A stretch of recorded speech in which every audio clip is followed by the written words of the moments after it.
What's going on, good people? Kieron here. Rachel here. Welcome back to another episode of the Culture Garden podcast. What's going on, Rich? All right, that's slow motion, man. What's going on with you? How you feeling, Rachel? How you doing? How you doing? you I, know, feel, I feel crazy, but I also feel good. I said that if you're not watching, I'm saying that I'm channeling Dre in Brown Sugar when he found his wife at dinner with it. How you doing? how you feeling, Rachel? Crazy, but all right, cool. I like it. I'll fuck with Crazy it, but man. I'll fuck cool. with Crazy, sexy, and cool on it. a Hey, there we TL. go. Hey, shout out to TLC, man. That's Shout all. out to TLC, man. We are back again with Yes, another episode of the Culture Guard Podcast. I've been enjoying these impromptu new release episodes. I think we I have started to. doing them this year. Yeah. We did Sinners, and then we just Hi. did another one, Highest Hi. Lowest, and yeah, and now Love Brooklyn. Mhm. And it's funny because we had a completely different movie planned out. And Rachel called me. She FaceTimed me and then said, you know Which I what? Love Brooklyn I comes don't out. call people. I don't be in the Yeah, mood. Rachel don't really call. So for one, Rachel Rachel's on the always answer list anyway. Like, I literally have to not have my phone on me to not answer the phone when Rachel calls me. And for two, Rachel never FaceTimes, right? So she's FaceTiming. It's got to be. And one thing here, let me just say this for the record. One thing I love about Rachel's phone calls, like they're not long. Like Rachel ain't calling me to talk about no bullshit. Like we get into it. We're gonna have some like we gonna do our pleasantries and catch up. But Mhm. then it's not no 2 hour thing. Some people call your phone and it's like shit. I'll Yeah. call them niggas back because I ain't got 2 hours to spare. So I know when Rachel calls, it's we get into it. Yeah. But yeah, Rachel called and said, Love Brooklyn comes out. I'm like, you know what? You are absolutely right. That would Mhm. be a great episode. Speaking of episodes, this is episode 128 of the Culture Crazy. Guard. So we appreciate y'all. Shout out to y'all. Thank you for All the continued support. Please remember to like, subscribe, share. A couple of things before we even get into the episode that I've just been wanting to discuss very, very briefly. For one, I'm not saying that we were the first people to be calling Mr. Washington Denzel, but you can go back to last year, maybe even the year before, Mhm. where we've been calling. It's a news story now for those who don't know. Yeah. Big Zell was on Jimmy Kimmel promoting Mhm. Highest to Lowest because it's now streaming on Apple. Mhm. And he told the story about how his dad was senior and he was Denzel Jr., but she would say Denzel, both of them would show up. So she said, you know what, Dad, you Denzel and you Denzel. And Yeah. that's kind of how it went. But we knew that. Rachel was the first one to start calling Denzel because we knew that's how you pronounce his name. I forget the original way that I found that out Mhm. outside of you, but I knew that was a real thing. So shout out to the Culture Guard for being ahead of it. Um, and also, y'all hate Highest to Lowest. I'm realizing that in real time. Y'all hate that movie. Ooh, Yeah, I've been seeing a really? lot of stuff online where people just aren't feeling it. A lot of it feels like it has to do with the score. Like people can't get past the score of this film. Ain't that what I said? You did say that, but I don't. It didn't bother me like that. But man, the stuff that I'm seeing, Ooh. the think pieces, people are not a fan. They're not saying anything about the acting. They're just saying I've seen things go as far as say this is the worst Spike Lee movie. It ain't. It's not. Like, there's a lot of films in that category, or that could be there. The score sucked. All types of stuff, like just complete confusion. I wonder Mhm. how much of that is the anticipation. I don't think a lot of people knew what this film was about, and that goes into it as well. So who knows what they were walking themselves into? But I just wanted to mention that. I'd love to get your thoughts. All of you out there who watched it and might not be the biggest fan, let's talk about it. Let's just reach out, DM, email, the whole nine. That's why more people need to be listening to the Culture Garden because all you just did is come in here and repeat everything that I said when we talked about it. Mm-hmm. Mm-hmm. Absolutely right. I didn't quite know what I was getting into other than Spike Lee joint, Big Zell. I'm here for it. I'm gonna tune in regardless.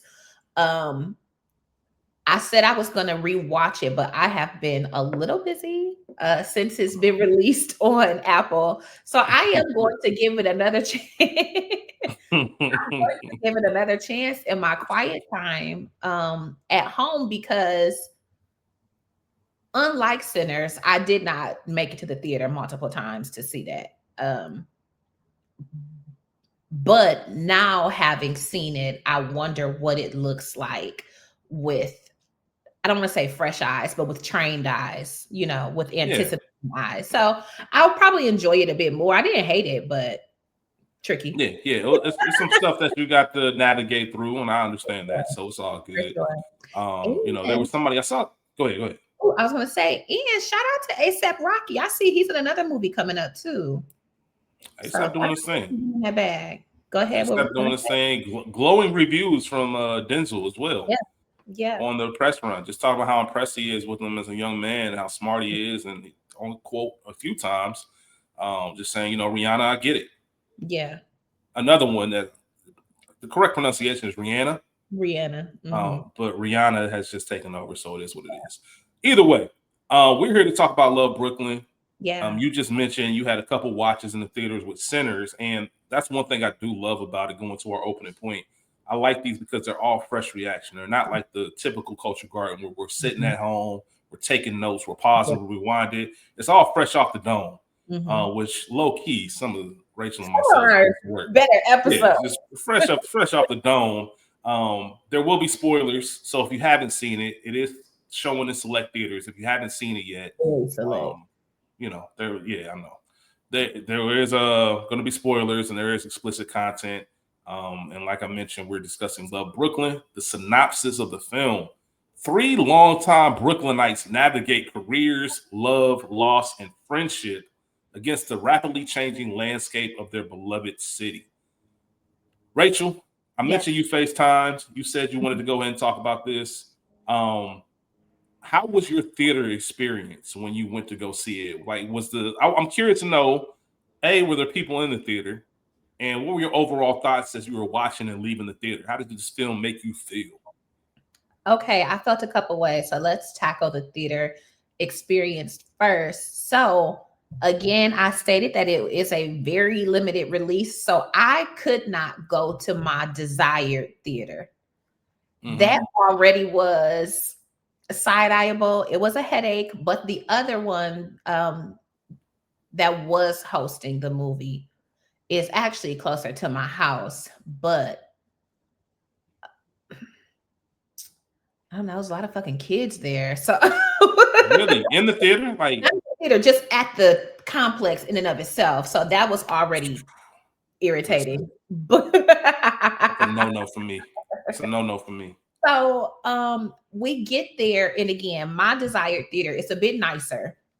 And so this is not. It's older. It does have reclining seats, but it just wasn't aesthetically given what I wanted it to give. So I go in, I bought my tickets ahead of time. And I went by myself. I think there may have been 7 people in the theater. Okay. May have been 7 people in the theater. And candidly, it was a Saturday afternoon.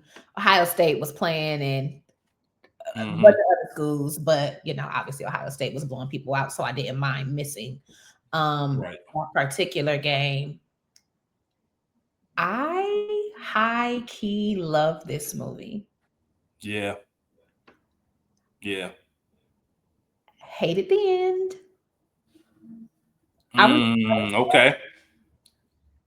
Okay. Are we spoiling or no? Yeah, that's I gave the spoiler alert because I've learned that some people don't care about the spoilers. Yeah. Like I've had people tell me verbatim, like, you know, I'll listen to y'all episode and watch a movie. Spoilers don't matter. Okay. Nicole Beharie is everything. I am so glad that her star is rising. I can't remember the first thing that I saw her in, but she was like a trauma, but she was like pulling her braids out her hair. I can't remember what that movie was, but I have been a Was it the Viola Davis movie?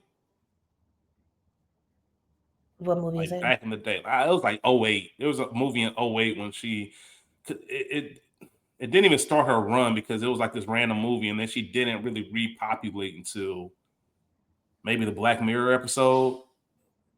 I'm trying to think of when it was that she kind of came back around. I don't know, but I have been a fan of her for many, many years. 42 might be what most people probably first seen her in. Shout out to Rachel Robinson. Yeah. Mm-hmm. Shout out to all the Rachels in the world. Shout out to all the Rays. Only one Ray P though. I just want to make sure that's known. Period. Well, it is a white country singer with my real name. There's somebody else with your real name too that we talked about. I never said it fully because I didn't want people, in case people didn't know what that piece stood for. I ain't never want to put it out there. But yeah. But all that to say, Nicole, love her. DeWanda Wise.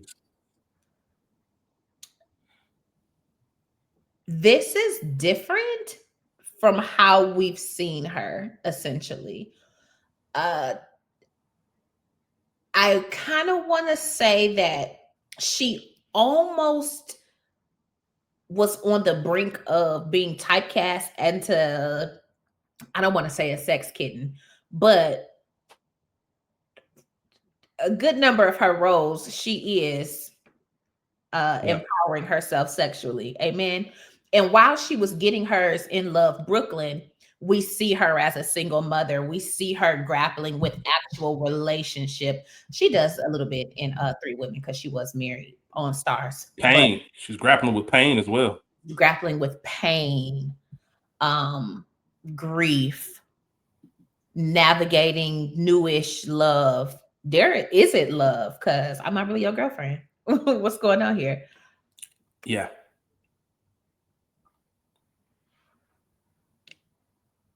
What's the guy's name? Andre Holland, Roger. Andre Holland. I don't know why I was about to call him J. Alphonse, but that is P Valley. Andre Holland smoked it in this movie. So when I left the theater, I texted Thorn in my side. I said, I really want you to go see this movie. Yeah. Because it reminds me of a dynamic that you have with somebody that y'all not quite together. Y'all were, it didn't quite work out, but the connection is still so strong and your lives are intertwined because you're maintaining the same friends. Because people say closure is bullshit, but when it's not buttoned up quite right, you still can get in that shirt. That's fair. That's fair. Get in that shirt, and that is what we saw from Roger and Casey, is them just navigating and the honesty to eventually I'm kicking it with somebody else. Like, this is what I'm doing. And shout out to Casey for already knowing and not giving a fuck. Is it, you know what? Is it not giving a fuck, or is it knowing that I'm still number one? It was till it wasn't.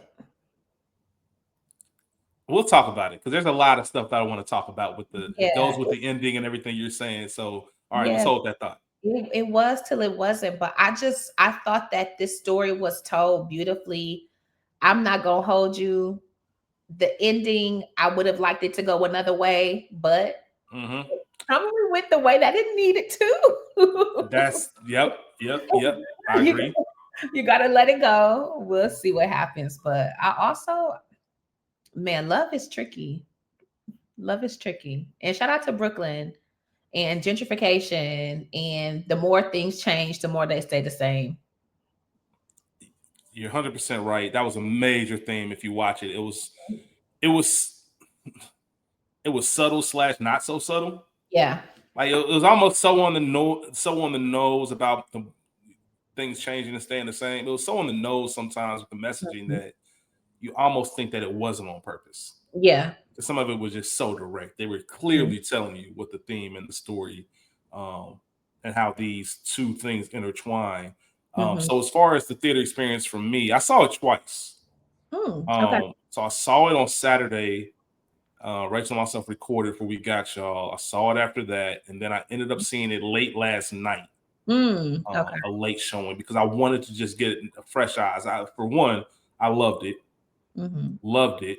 I was the only one in my theater until a random white woman showed up, like older white woman, like 55, showed up.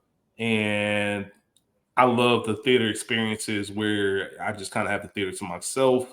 It's funny because you mentioned the kids. I do not do that. Did we talk about me going to see 40 Acres with Danielle Deadweiler and the young kids they showed up late for one. This was like a 9:20 show on a Tuesday. A group of like 6 teenagers. And listen, I've been there. We've all been the teenagers that get dropped off at the movies. I get it. They had no idea what this movie about. 40 Acres is actually a good movie. It's entertaining.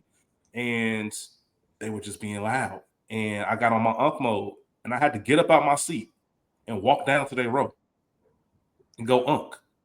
Respectfully. I'm not a yeller or cuss outer. I treat everything with respect until it's not time to be respectful anymore. But I just let them know, like, hey, y'all mind keeping it down? And they were respectful. Like, my bad. I don't know if they call me OG, Unk, whatever they wanted to call me. But I actually had to get up out my seat. I have no shame. Yeah, it's an old nigga. I have no shame getting up out my seat and telling y'all to keep that shit down. Yeah. I'm not at the point where I'm going out to get an attendant. I'm not at that point in life yet, but I definitely will get up and make sure you see my face and just relax. Either way, that has nothing to do with nothing. I too did not go to my preferred theater, but the theater I went to isn't that bad. Rachel, for one, I love the movie. Giancarlo Esposito was recently, I don't know if he was at the Emmys on some red carpet. I'm not sure where exactly he was when he was recently speaking this past weekend about original. People are tired of these, original films. People are tired of the remakes. They're tired of the reboots. They're tired of the, I don't know if he specifically said superhero, but we've been seeing the same movies for literally maybe the past 10 years. Yeah. And I immediately thought of his quote when I watched this. These are the original films that we need to see, that we want to see, and the stories that we want to have told. I was very intrigued and fascinated with how mature these characters were. Yes. How adult they were. And that's one thing. So it was directed by Rachel Holder. This was another Rachel, her directorial debut.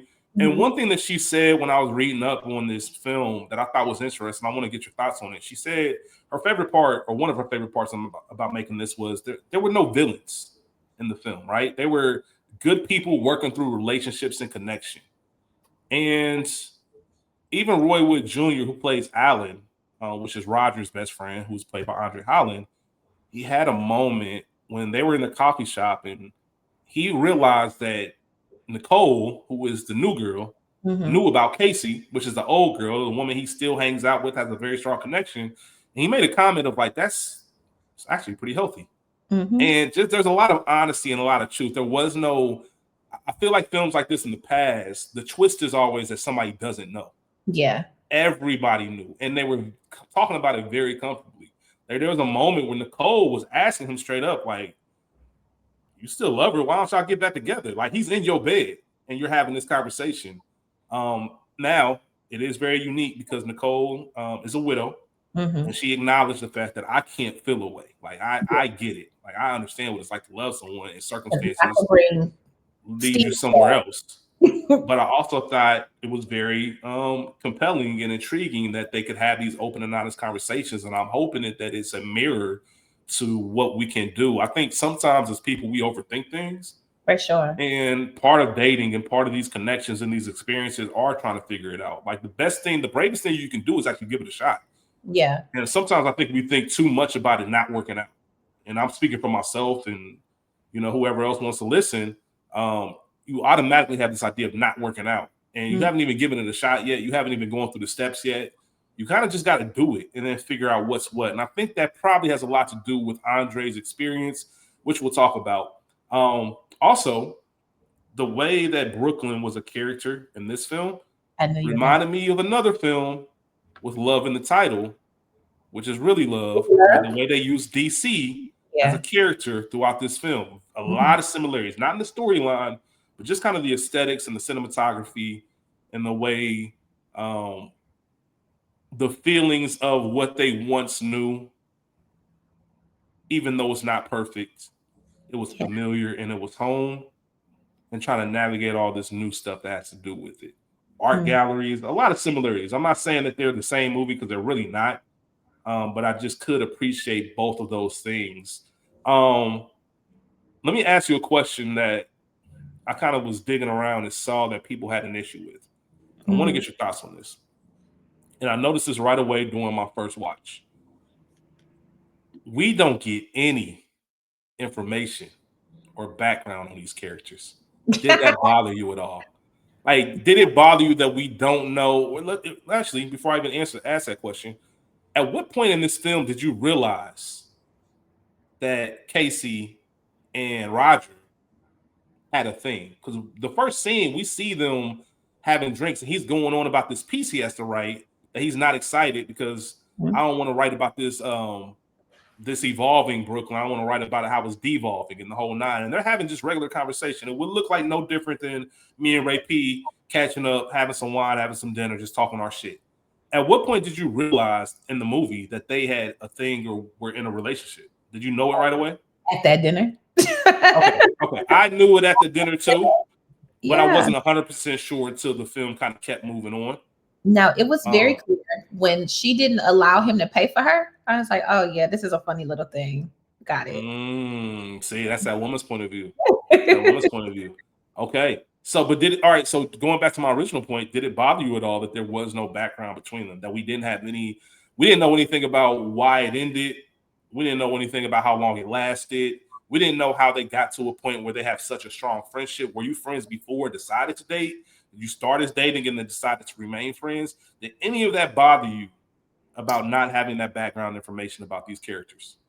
Not really. It didn't for me. I think the story stands, and no matter what, like obviously Nicole probably knows, or maybe not. Maybe she doesn't know exactly what happened, just that you all aren't together, but y'all are still close, this, that, and the third. But you meet people all the time, and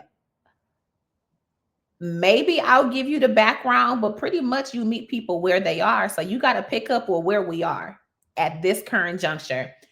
I have space in my life for you right now. This is an entity that exists. Roll or don't, we'll figure it out. I don't want to be disrespectful. I appreciate the honesty that he had until that kitchen got hot, Yeah. I don't want to speak for Rachel Holder, the director. I don't want to speak for her, but I do think that what you just said was a part of the message of this film. Like, it's sometimes the same way I mentioned, the overthinking. Yeah. Sometimes you got to meet people where they are, and that's a big part of what love is, and just kind of navigating it and going through it. Does it? Maybe we're too focused on the past and other things that have happened, and that's a big reason why, it feels like the hamster on the wheel. Things are keep going in the same circles because they're so focused on everything except for what's right in front of you and except for what impacts the two of you together. Exactly. That does not matter. And not to mention, you can only pull this off if you have incredible acting. And our three leads between Andre Holland, Nicole Beharie, and DeWanda Wise smoked it. I mentioned Roy Wood Jr. as Alan. We have Cadence Reese as Allie, who's the daughter. Yeah. And Cassandra Freeman, who only had a couple scenes. She played Lorna, but she only had a couple scenes. But the main three are who was really primarily in this. And it was funded. I just want to shout this out. It was funded by Steven Soderbergh. Andre Holland worked with Steven Soderbergh. I've talked about this film a little bit on Culture Garden and some random story I've told. High Flying Bird, which came out in 2019. It's on Netflix. Stars Andre Holland. A lot of people, I know Andre Holland got his big break in Moonlight. He was also in what's the Spike Lee movie that we always talk about? He had a role in there too. Miracle at St. Anna. He was in there.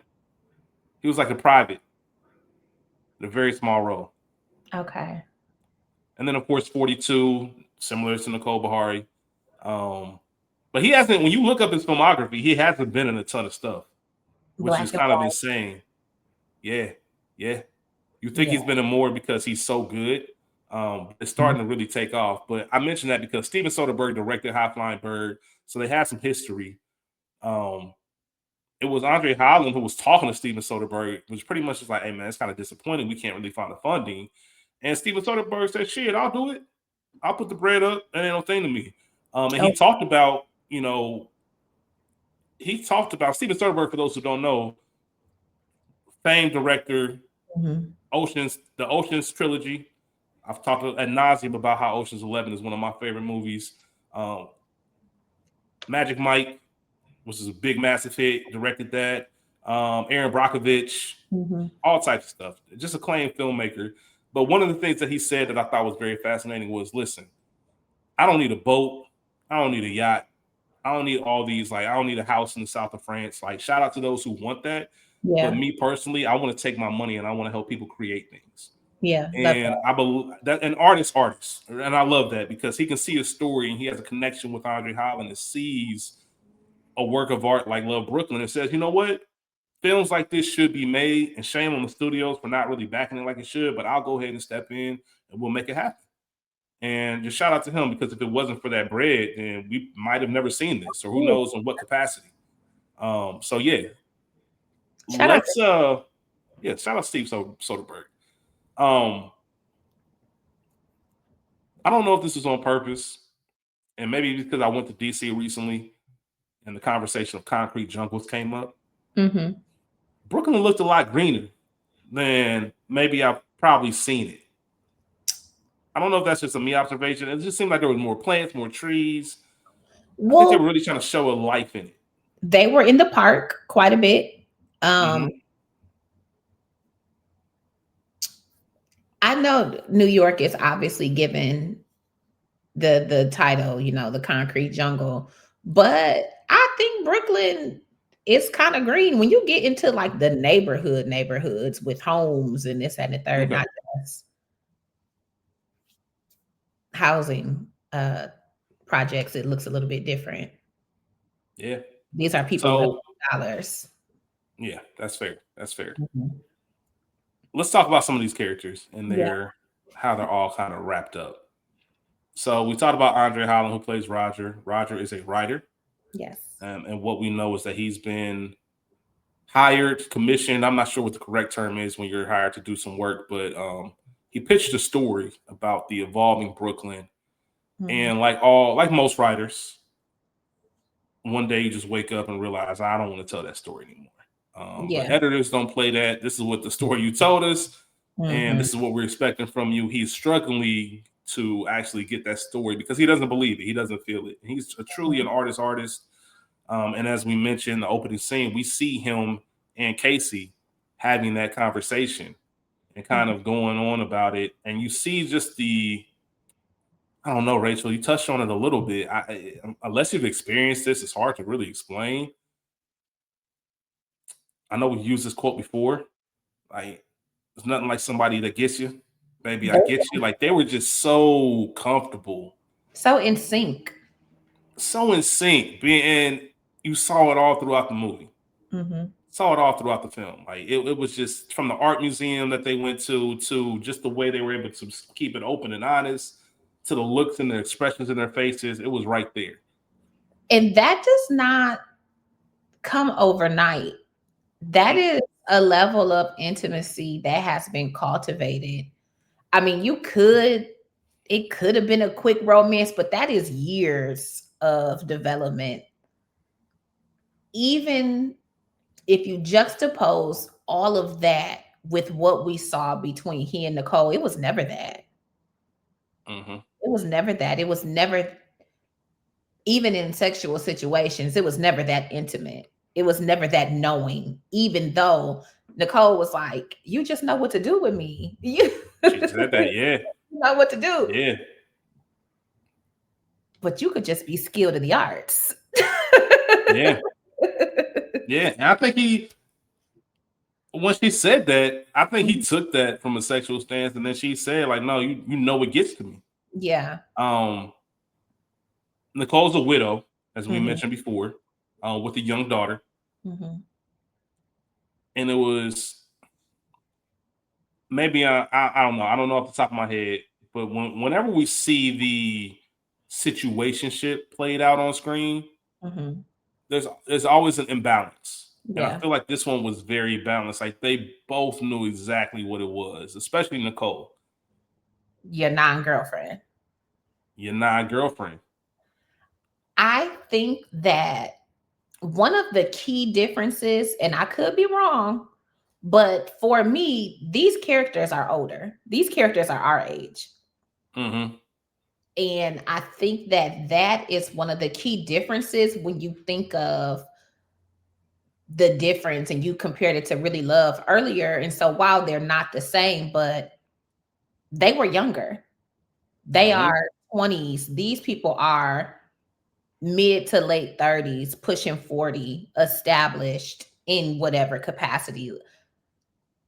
The conversations should look different. The relationships should look different. And I think that's one of the things that made me appreciate this film the most, because as people in our late 30s, man, what a reality. Life comes at you fast, folks. Life comes at you fast. This is what we're dealing with. We are dealing with divorcees, widows and widowers, parents.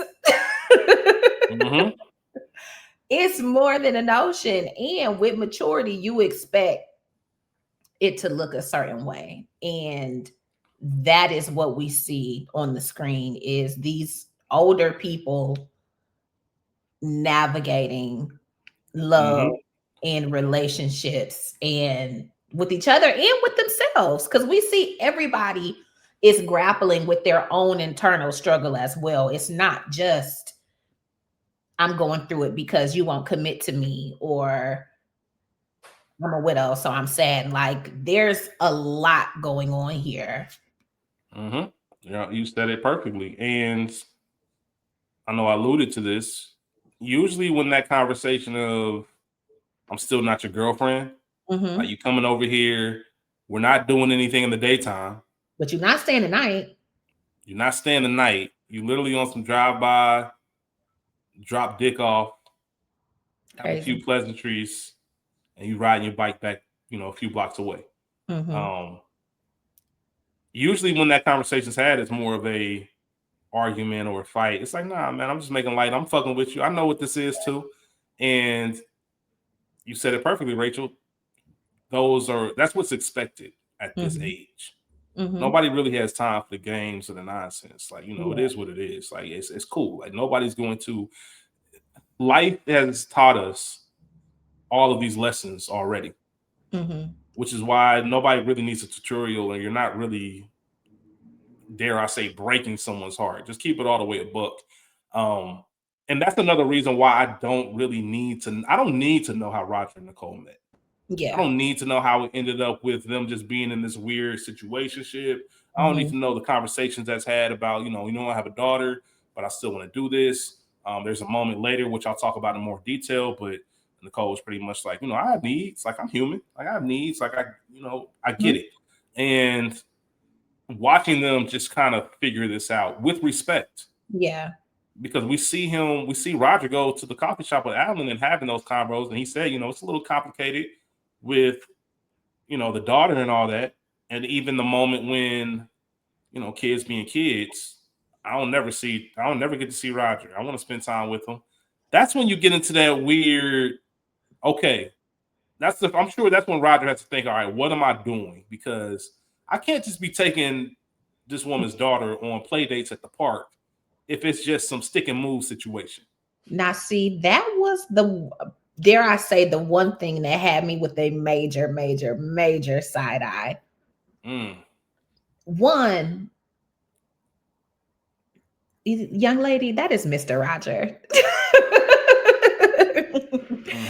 Well, I'm a little concerned about this first name basis with this adult, but I am an old lady. And hey, listen, when Roger's done with you, Hey, oh, whoa. Okay. Relax, little girl. That's a little bit too much meat in you. That's from the brothers. Shout out to the brothers. And shout out to Jennifer Lewis. Jennifer.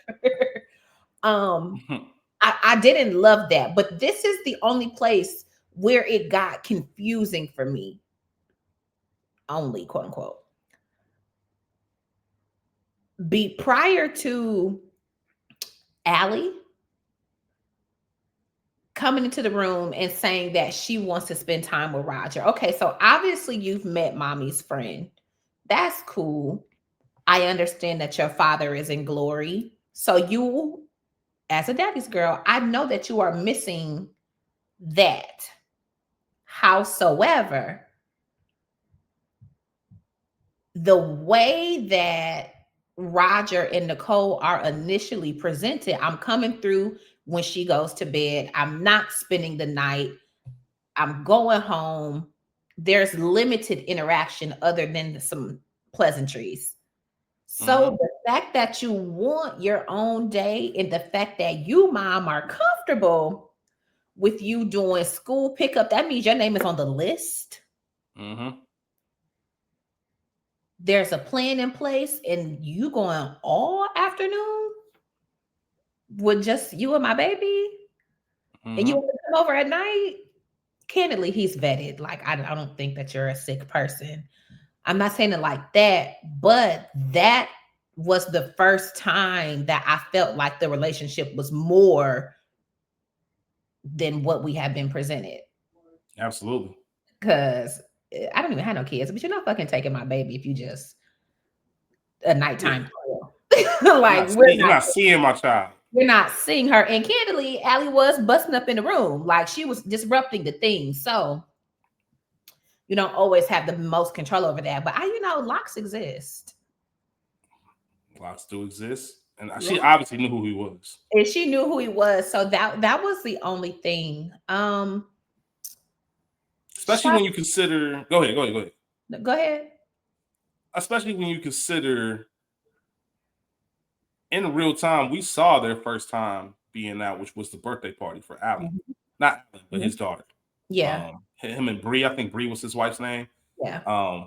When she got invited and they both got invited, he, the infamous, do you want me to go? You know what I mean? Like, I know I got invited, but do you want me to go? There's a difference. It is, because they invited us here versus I know they did. What about you? But he wouldn't have if they didn't. No, I don't think he would have. Especially, you saw how awkward it was when they were in the park.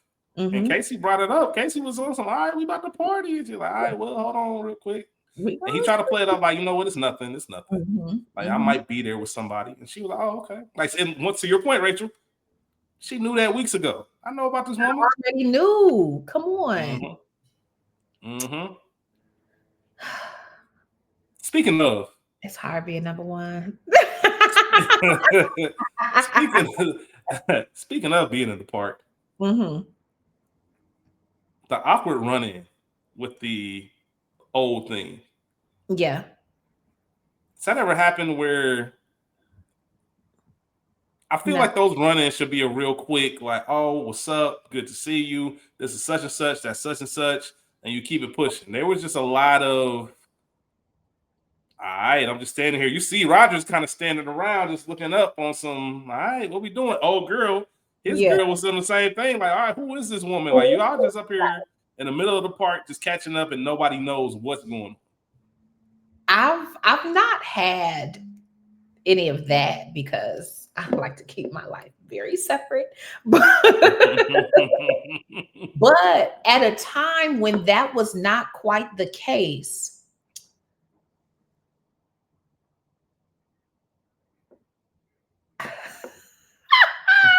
I'm trying to decide if I should say this. Not to get too anecdotal. Not to get too anecdotal. There was a gentleman caller that I had at one point, and then another caller, may or may not have been some overlap, and one of them was like, they were sharing.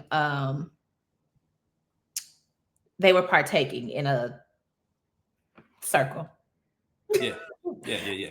And one of them goes, "It's mine, but you can hit it." And Oh, oh, oh. Say what now? Say what now? I said, "Huh?"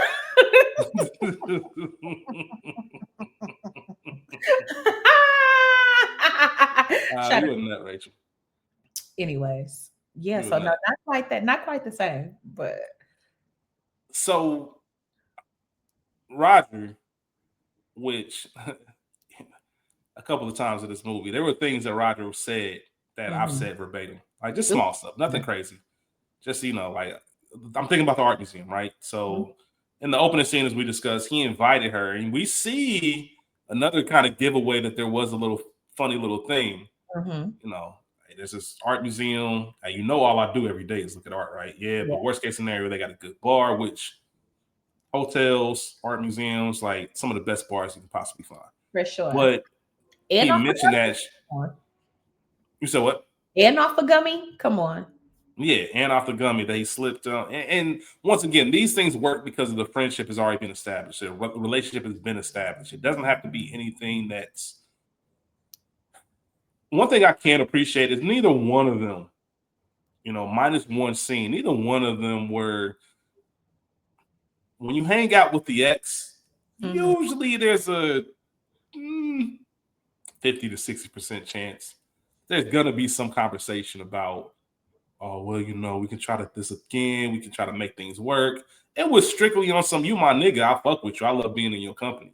And we saw that throughout the art museum as they're looking through things. And she even gave him props, like, this is a good idea. Like, I'm glad I came. After we saw her be hesitant, which is what he said, which is something I said, I got a couple good ideas every now and then. Every Here, now and then. Yeah. here. Here and there, here and there. But we just did an episode of Churchy and we got Mhm. y'all. Hey, And we see the photo of Sodom and Gomorrah. yeah. And I mean, that whole segment was just a big description of what this film is talking about. Don't look back. You can't get caught up in what's behind you. You can learn from it, but you can't Yeah. get stuck in it. Otherwise, salt. Yeah. Come on, Um, foreshadowing and foreboding. Foreshadowing and foreboding. I've always said, your windshield is larger than your rear view mirror for a reason. Yeah. It's supposed to be looking at what's in front of you, very small window to see what's behind you. And that's just kind of how things work. And the fact that they were having that conversation, I would like to think that they were emotionally intelligent enough to know they were probably talking about themselves, but also could just recognize and appreciate the art. Mhm. Was very fascinating. And off the gummy and just having, and very intimate moment, right? Mhm. Takes his gummy, has the gummy in his hand. She does not pick the gummy up. Mhm. She eats it out of his hand. Yep. That's something you do with somebody you just fuck with in that way. Yep. Yep. Very small but intimate moment. It's not always about physical. It's just those small things that say, I'm so comfortable with you that I'm not even going to double guess or overthink this. Mhm. It's just natural. It's just when y'all like that, it just happens. It's a natural thing. It's innate behavior. You're not overthinking it. And I'm not thinking about what else you got going on in this poor woman who doesn't know that you out here on this date with me. Right. Right. We just in our zone. We Mhm. just in our zone. We just doing our thing. And both of us have our own lives, even to the point where Nicole knows shit Mhm. about Casey's life. And I don't even think they met. No, they've not met. And Roger even said, damn, everybody know about her love life except for me. And Yep. there was a little bit, that might have been the only little tweak of jealousy or twinge of jealousy. But damn, like I used to be privy to this information. Why am I not being told this? The Or he only also said, from Roger, I think so. Or you could see it on his face. but not the only tint of jealousy in the film. No, of course not. No, Okay. there's Okay. definitely I some more. just There's definitely some more. Just one of those clarifying. Okay. moments, because when that moment happened, we've already had and we can transition to this. I know we talked a little bit about it, but the Roger and Nicole get finished doing their business. And Mm-hmm. Nicole just asked him, like, I don't know why you just don't get back together. Which, once again, as viewers, we don't know what conversations we don't know the description to what Nicole knows about Casey other than her existence. I'm sure she knows they used to date. I'm sure she knows they still have some sort of relationship, that they still communicate. I don't know to what extent she thinks that they see each other or how far this goes, but they know what she knows about it. To the point where I'm asking you, why don't you just get back with it? Mm-hmm. And I just thought that was so fascinating because, once again, in her house, in her bed, bringing up literally. another woman. Yeah, bringing up another woman, just like, I don't get it. And Roger was so, I didn't believe him. We've all seen it won't, that's not an answer, my nigga. Yeah. That won't happen, not an answer. Like, what happens if it did? What if that conversation was brought up? How are you going to go about it? I think even though you didn't believe him, it's the only answer that he could give in that moment. Yeah. Because the reality is that we don't know why they broke up. He don't know why they broke up, which is what we later found. He didn't know that she was unhappy.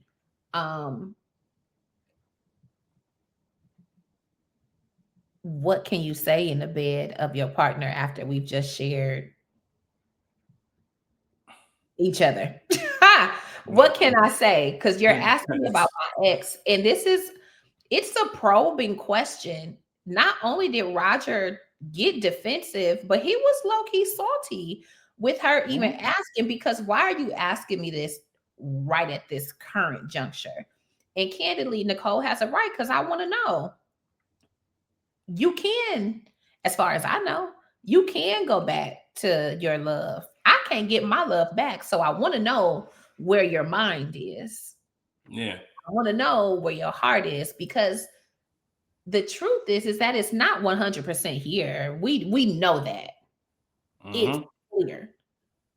Howsoever, we're grown and old enough. So tell me how you're going to navigate should this come around. And maybe in part, because clearly Bree ass was telling, because how else would you know anything else about Casey other than from Bree? Maybe you know that it's not really a possibility, but don't know that he doesn't know that it's not really a possibility. So let me see what type of time you're on. Let me see how you're thinking about this, how you plan to navigate us both. Because at this point, it doesn't look like you're trying to rid her from your life. Y'all hanging out. And Y'all chit it would be chatting. nice. It would be nice to know this information before I do put your name on these lists of being able to pick up Allie from school and trusting you to take her to the park. Like, Yeah. I don't think anybody with children wants to do that with somebody who's just there. You know what I mean? So that's, and that's just one thing I will say. Nicole kept it all the way G. She didn't give any ultimatum or demand. I'm asking you directly what it is, and then let me navigate based off your answer. Because if you tell me, you know what, if the conversation got brought up, it might be something I explore. 100% believe Nicole would have handled that like a G, and just would have been on some, you know what, I bet, I get it. I understand. Because she understands more than anything about love lost, especially when it's no longer tangible. Yeah. Like, it's just not coming back.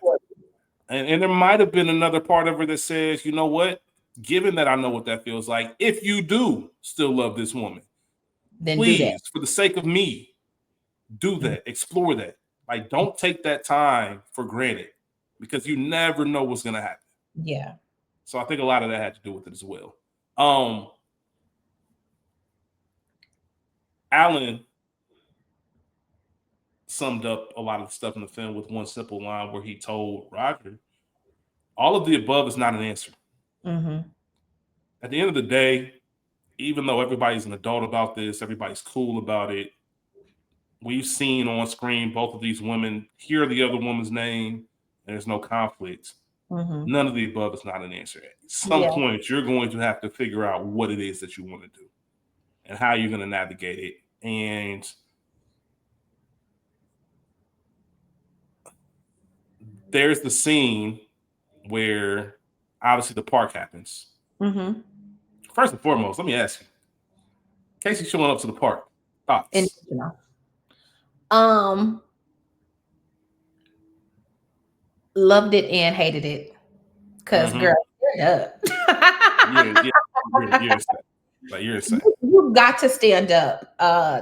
The park leading up to the park, Casey is having a hard time. She reaches out to her comfort zone, her confidant, Roger. For the first time, that position as number one is not quite solidified because you're not about to sit here and chit chat with me. You're on your way over to your girl's house. Are you fucking kidding? How Your dare non-girlfriend. your non-girlfriend, how dare you be preoccupied when I need your attention, when I need Mm-hmm. you? You're putting her before me? You doing what? You taking her kid to the park? What are you talking about? We don't have kids. This is Right. no part of our life. I don't understand. So Casey having to rectify this, having to justify and reconcile this in her mind, like I've got to go see what's going on. So she pulls up to the park. Candidly, she had Mm-hmm. business in the area, maybe, but you come peep out the scene. I understand, but girl, enough. Yeah. Enough. Um, Shout out to Allie because she's just a I was kid just about to say that. trying to navigate it. And if you've ever met somebody's children and they sizing you up trying to figure out who the fuck is this bitch? Mm-hmm. What's going on? Especially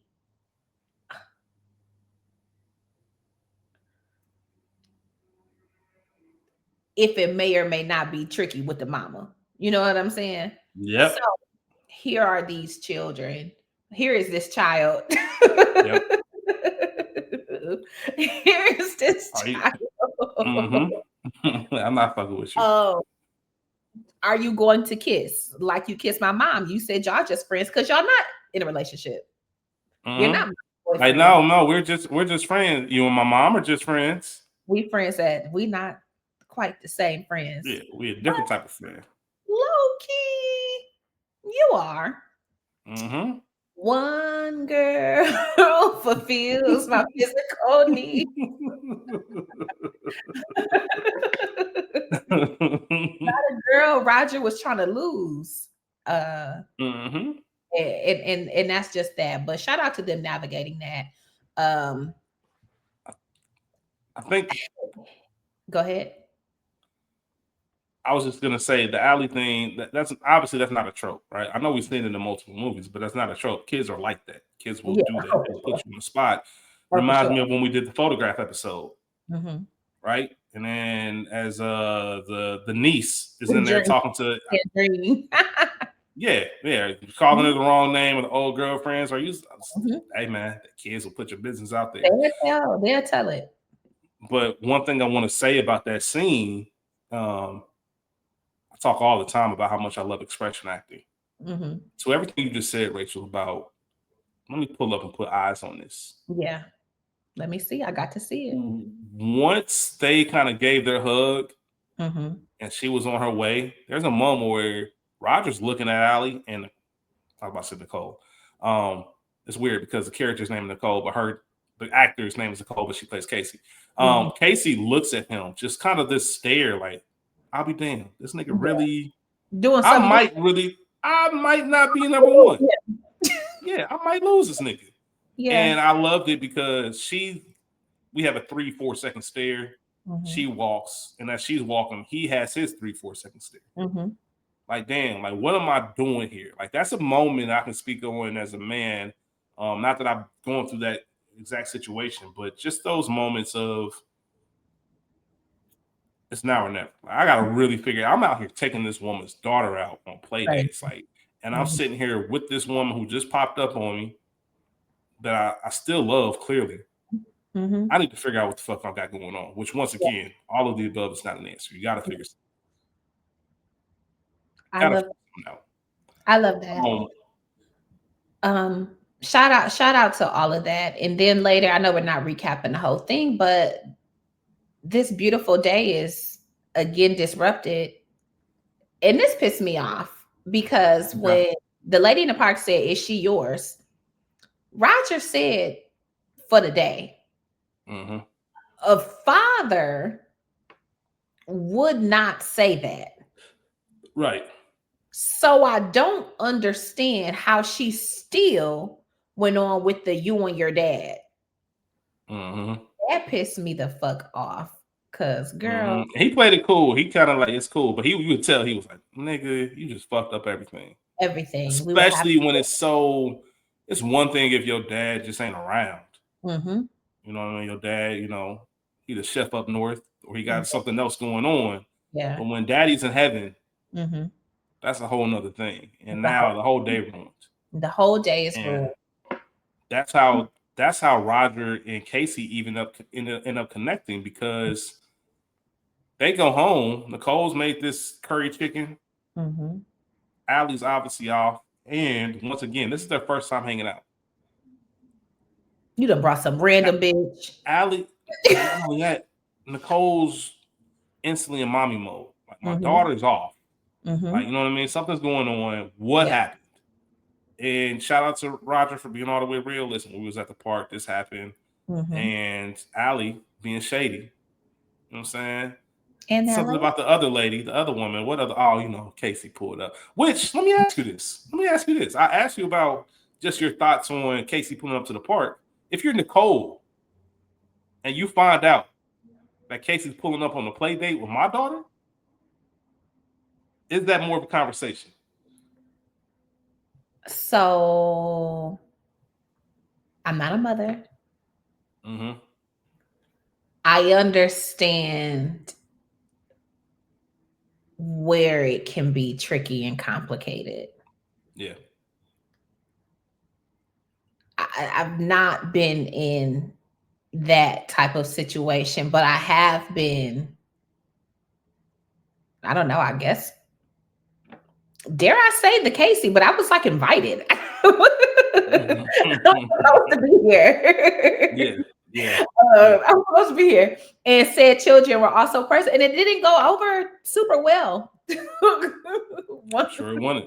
It didn't go over super well once the other parent found out. So it's definitely something that I'm cognizant of and conscious of in my dating life going forward with these fathers. Is that something that Roger should have mentioned? Should Roger have told her right from the jump, like, hey, just FYI? Yeah. Casey popped up on us when we was there. I just don't want it to be no weird stuff. They've obviously done a great job of keeping everything honest. Yeah. I don't want you to find out from your 6-year-old or however old Casey is or Allie is. Yeah, because the way it was presented, it was shady.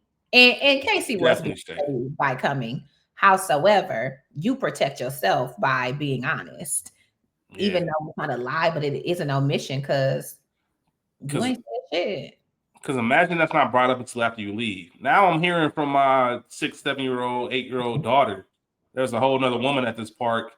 We ate an entire dinner together that I'm sitting here chopping. I'm stewing the tomatoes. I'm cutting up the onions. I'm out here working. Like you didn't want to bring that up. And it's not even about because it's Casey. It's just about there's another adult that my daughter was introduced to. I think that's just a parent thing. Once again, Rachel said it.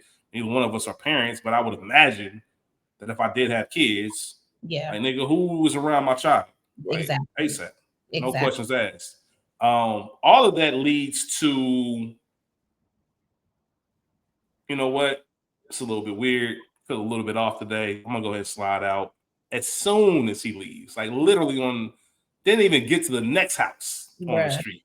He's calling because we saw Roger tell Casey, I got some stuff going on.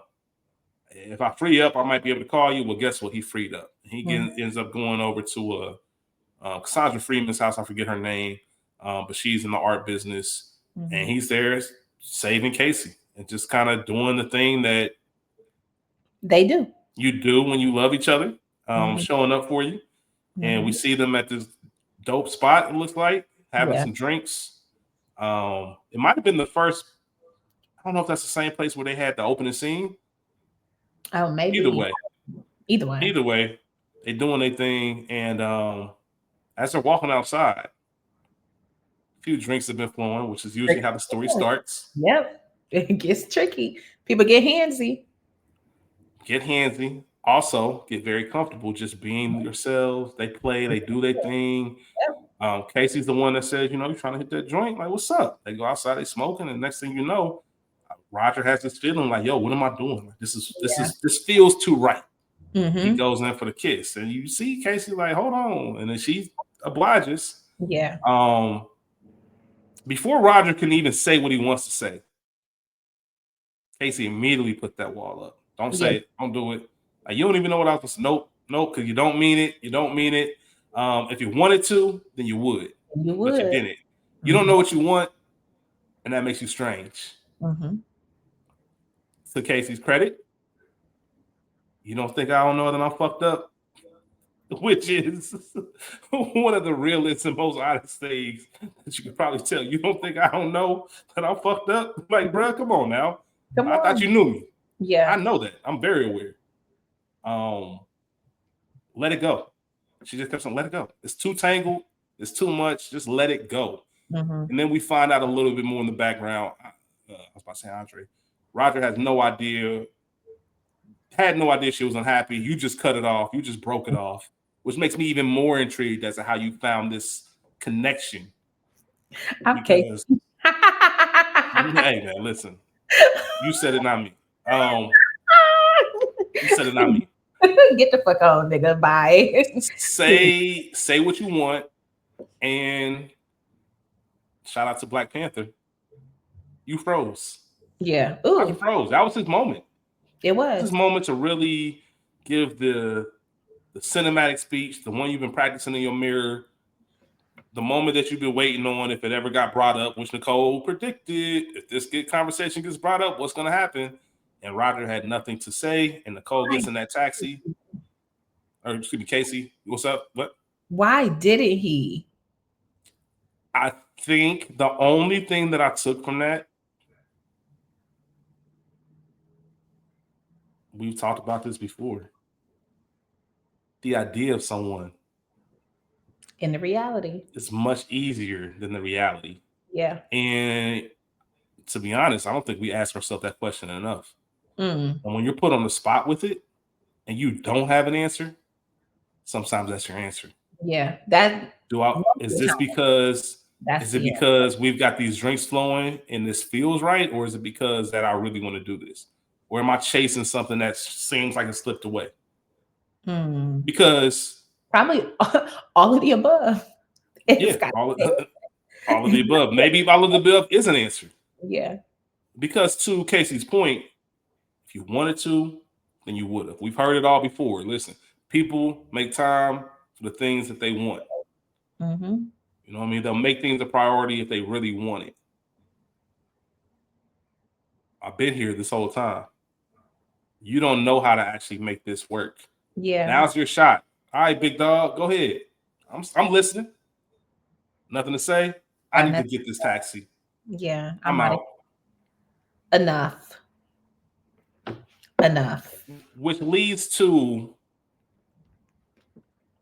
a scene that was just very profound to me, Rachel. I would have beat this nigga's ass. I feel that. But the humanity in it was so telling. It's so beautiful. Right? So drunk ass Roger. And let me to steal Rachel's line, not to get too anecdotal. We love it. Long time ago. I've been the Roger in a situation, not to the extent where these were former lovers, but your physical needs are being met by one person. Yeah. But the friendship and connection is with another person. For sure. And there is no physical situation going on. For sure. But the time is being spent. And I remember specifically a moment where the woman who was providing the physical needs expressed how hurt she was. My young dumbass looking at it as, but I ain't even having sex with this woman. Yeah, but she getting your time. She's seen in public with you. Out in the daytime. Like, you know what I mean? Like late night. Yeah, back when I was probably too young to realize that that's the true intimacy, that's the true connection. Like anybody can come over here in the middle of the night and drop dick off. And my young dumbass sitting there thinking like, but I ain't even fucking this girl, which I wasn't. But so what, nigga? So as Nicole's sitting there with this drunk man in the middle of the night, banging on her door, which is one of the first ways that you can get pistol whipped. If you keep that knocking and ringing at my door, I promise on everything, bro. There's gonna be some smoke on the other end of that door when it opens up. But she made the comment. Yeah. Oh, okay. You out hanging out with Casey, now you coming over here so you can finish your night out before you scurry on along. And there's just a moment when Nicole is sitting there looking, and if you don't know what she's been going through or is feeling, that's the moment where it all comes together. Yeah. She's frustrated. She's confused. Mind you, Nicole is kind of, I'm not going to say broke it off with Roger, but kept things a little bit short. Yeah. Right? Left things unanswered. Like, we'll see where this goes. We'll see what happens. All right, bye, Roger. Which is when he ended up with Casey. But as she steps outside, Roger's drunk. She's looking up like it's a beautiful night. And I know y'all was kicking it. I miss Steven. I miss him so fucking much. And DeWanda Wise, her acting, just the random teardrops that she has. She did one at the dinner. She also did one here where she's just thinking about her life. And she's just thinking like, I miss him so fucking much. You can't even imagine. And then there's a chuckle like where she's like, you know what? You can't imagine. Like, you've never been in love like this. You never felt that. And the realization of, I've had the highest of high when it comes to love. Yeah. I was married to the love of my life. We got a beautiful daughter. We were building the life we wanted to. And in a moment's instance, this accident happened. He's taken away from me. And I believe earlier in the film, she mentioned about she doesn't want to run away from the past. Yeah. Like, she's comfortable living there because everything was good. Yeah. And when you think about, I had it all. I'm at the top of everything.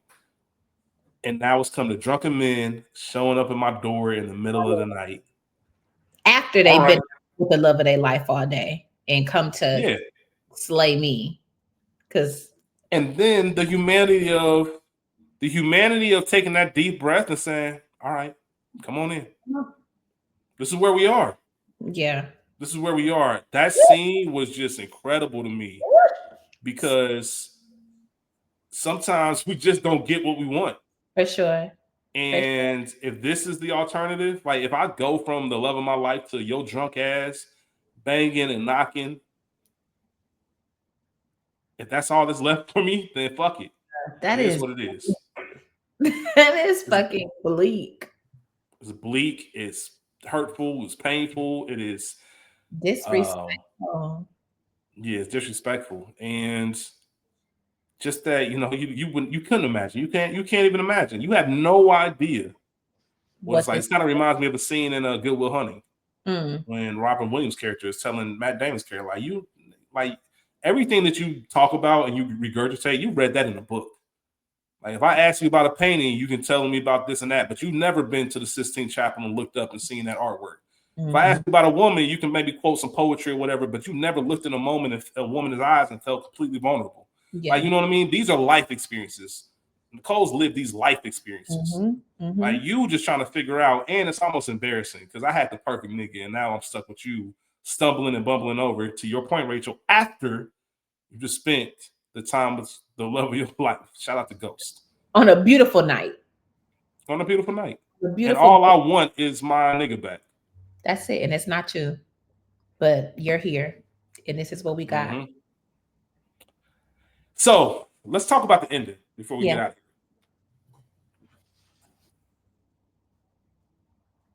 I'm with you, Rachel. And maybe it's because the film, these are both incredible women. Yeah.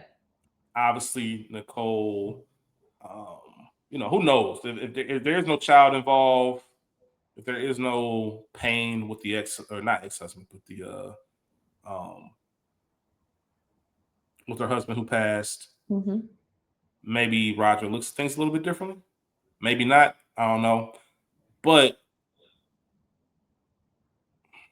he realizes I need to take a break from Casey. It's too tangled, similar to what Casey told him. Let it go. Yeah. He told him.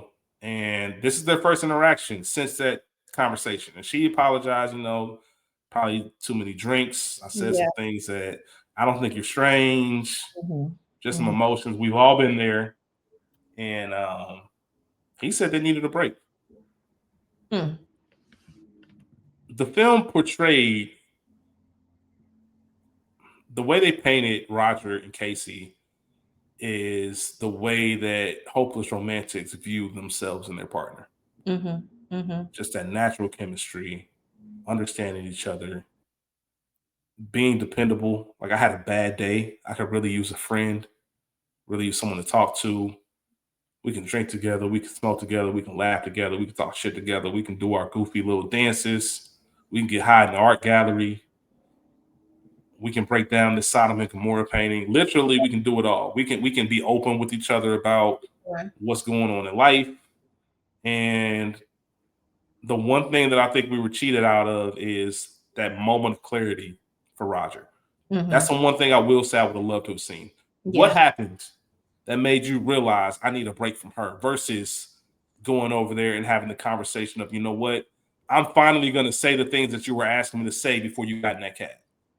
Me too. I kind of want to say it would be Nicole's soliloquy that she had, her moment of clarity outside the house that made him finally sober up and be like, you know what?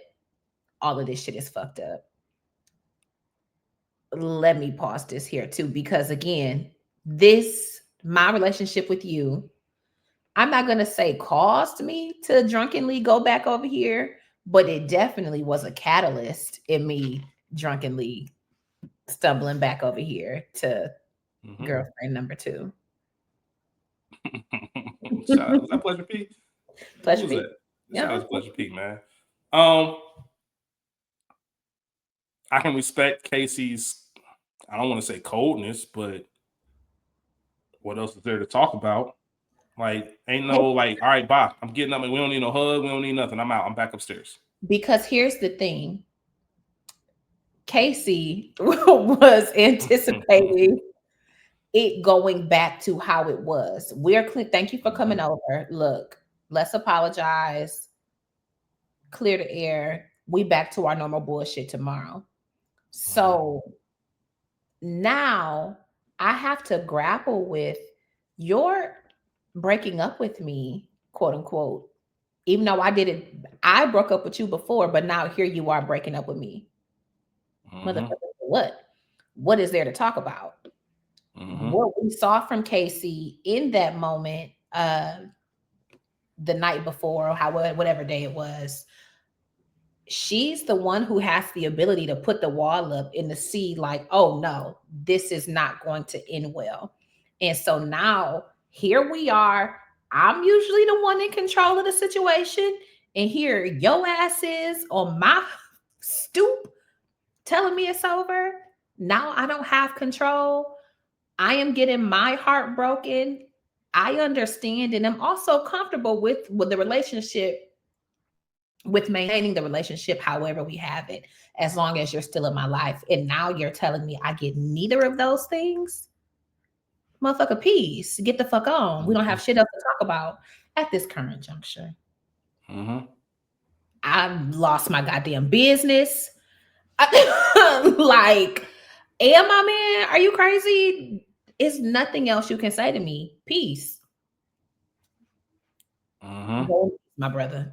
And we don't have anything else to talk about. Bye. I'll talk to you soon. Not soon. Not okay, soon. Bye.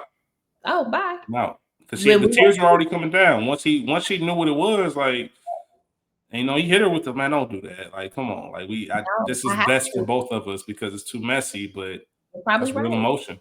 That's real emotion. I shout out DeWanda Wise. I want to shout out Nicole Beharie for that instant. Just for sure. Unless you've been in that situation, you won't know how real that is. Mm-hmm.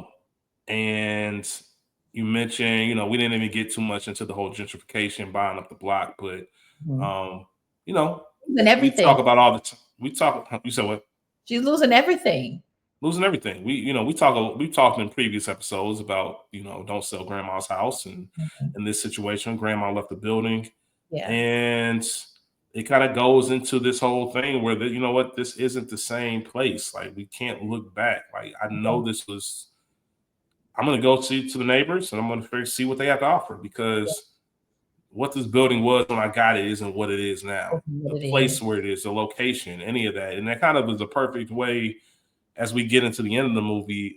Since I saw it twice, I was able to write this down.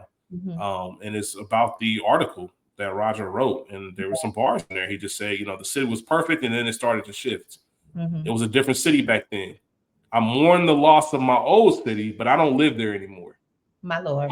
It's possible to love something and let go of it. And it's also possible to love something new in a different way. And obviously that is a big smack in the forehead for the love life of Roger, of letting go of Casey. And then I guess the one thing that I guess is believable and makes it a little bit more digestible for me is that it's not similar to how Roger left Nicole's and immediately called Casey. He didn't end things with Casey and then turn right back around. That was just a happen chance. I see y'all. It's Brooklyn. I know we think of these boroughs and these cities, but there was even a conversation earlier in the film when Roger and Casey were in the grass smoking. And it got brought up about Nicole. Like, do I know her? No, you don't know her. I know who you know. And she said, come on, it's Brooklyn.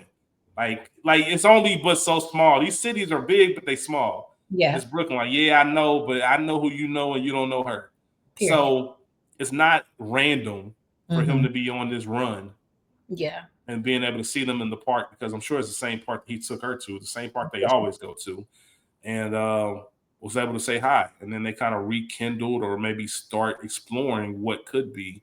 He told her straight up, like, Ali asked, where you been? I've been working, and looked at Nicole and said, finishing up some things. And she knew exactly what that meant.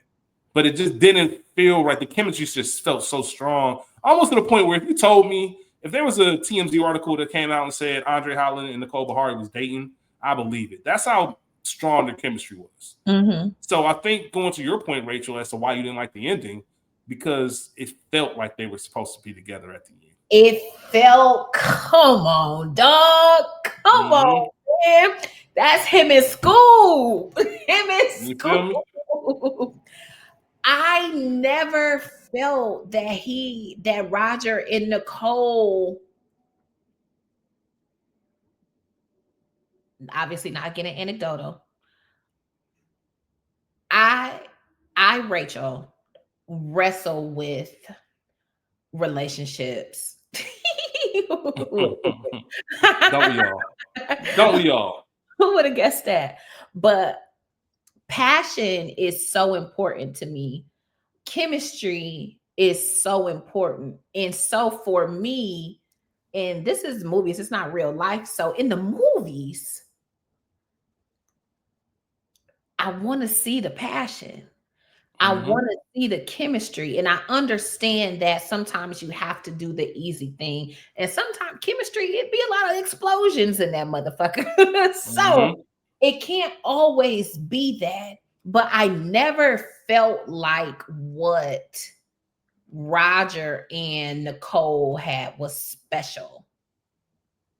Fair. Yeah, I agree. It felt like it was just I don't want to say flavor of the month because that's not fair, but it was just what we're presented with. This is what's going on. This is what's real. This is what's tangible. This is what's here.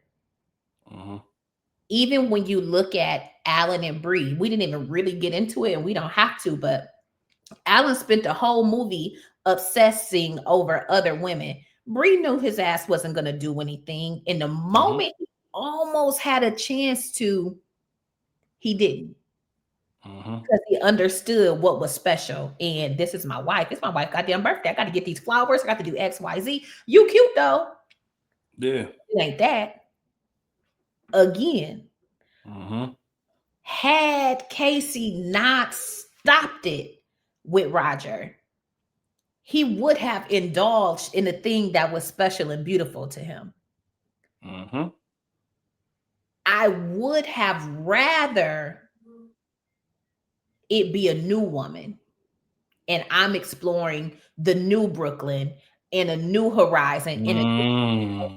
I can see Allie and Nicole on the run. We can wave, we can speak, but then now here is Vanessa coming over the horizon and we go on our way because it's something new. You know what I'm saying? I agree. Yeah, I agree. Because the reality too is based off of what Nicole said on that stoop, you'll never be over your husband, but you don't really want me either. Yeah, this is all situational. For you as well. This is all just situational. Let me do the new thing in New Brooklyn. Maybe we got to get out to Dumbo. I don't know. Do something else. That's the only thing. If I can't be with Casey, Mary Shelley's Frankenstein, I have but two loves. If you indulge me one, if you deny me one, I'll indulge in the other. If I'm going to be indulgent, I want it to be decadent love. I want it to be passion, not something that is available. It's okay. It just happens to be there. And, you know, once again, we don't get any kind of description, background description of characters. Maybe there was some soul searching, and that's something that Roger wanted to do. But to your point, and I'm glad you said it, there has to be a moment where you're Roger and you are on that stoop and you realize, like, hold on, I'll never be. You can never measure up. I'll never measure up to this. And there's always going to be reminders. And I can't tell you to take the pictures down. You know what I mean? Like, can't, like, so this is kind of way. We saw the side eye. Right. So none of this is going to work. I agree with you. It would have been great just to let that be what it is. Because I never once just thought that he was all in. It was something to do. This is a chapter in life, but I never saw it as my forever thing. Yeah. And from Roger's point of view. And yeah, it would have been nice if Vanessa or whoever was coming around the corner and then he was able to rekindle something there. But yeah, I it's just so hard to ignore that chemistry. And it's even, you know, we're about to do morning show on We Got Y'all. So I'm doing a rewatch. There's a moment in season 1 where Andy, played by Jennifer Anderson, is in the car with Mitch, played by Steve Carell.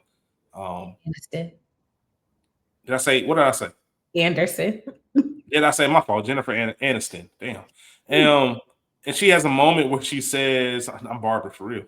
No, I guess that wouldn't even count because that's not even the right name. Either way, there's a moment where she just says, you know what? It's just so good to be somewhere like with someone that you can just sit here in complete silence. Don't have to feel the words. Like, so it's not even, I know you mentioned the explosion sometimes in that chemistry. Also, there's a lot of quiet. The quiet. That's so peaceful. When you can just not feel that you have to force these words or force this conversation. Because you know what? Sometimes ain't shit to say. It's a lot of times you open the show talking about how I'm not calling to talk for no long time. But I think that, I know. One of the key signals is if we're going to have a good relationship, friendship, or otherwise, is if I could just be the fuck quiet. Like, obviously, we have a podcast. Well, multiple for you. So I get in here and I run my mouth. But once I'm done talking, like I'm done talking, it doesn't mean that I'm done with you. But just being in a space, you come to my house, you have to be able to sit on the couch and be the fuck quiet. I don't like a whole bunch of noise. Yeah, I get it. I understand completely.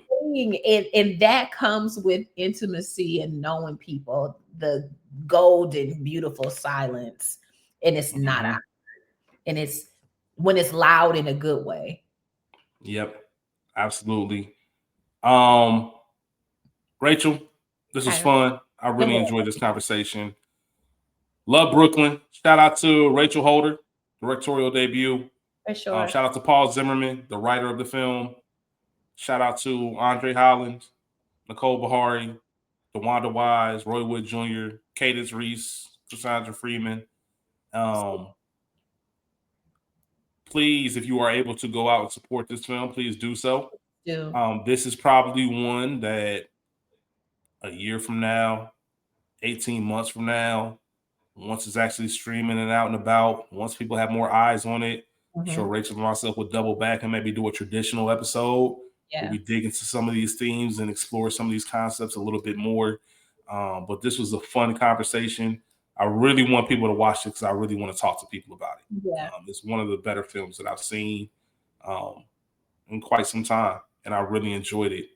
Even though people did have issues with the holes as far as like not having more background, thought the acting took care of that. And one thing that I'm gonna start doing, because I've been doing like movie, not reviews per se, but I'll put letter grades on movies that I've seen in the theaters. One thing I'm gonna start adding to that is the probability of watching it again. I've seen a lot of movies this year. A lot of them I might not ever see, or it's a very low percentage that I'll watch them again. This is 100%. This is in the rotation. It's a very good and enjoyable film, and I want to hear other people's thoughts. Rachel, I appreciate you as always for another incredible conversation and the only insight that Rachel can provide. So shout out to you. Shout out to all of y'all out there for listening. Please remember to like, subscribe, share. We will catch y'all next week with a new episode. Please make sure you are following We Got Y'all at We Got Y'all Pod on Instagram. Make sure you subscribe to the feed because there is a lot coming down the pipeline. So be prepared. We working. Yes, we are. With that being said, hotel. Oh, we working. Yeah, with the hotel. With that being said, y'all be cool how y'all be cool. Peace out. Spread love. That's the Brooklyn way. Peace out, y'all. Love it. We out.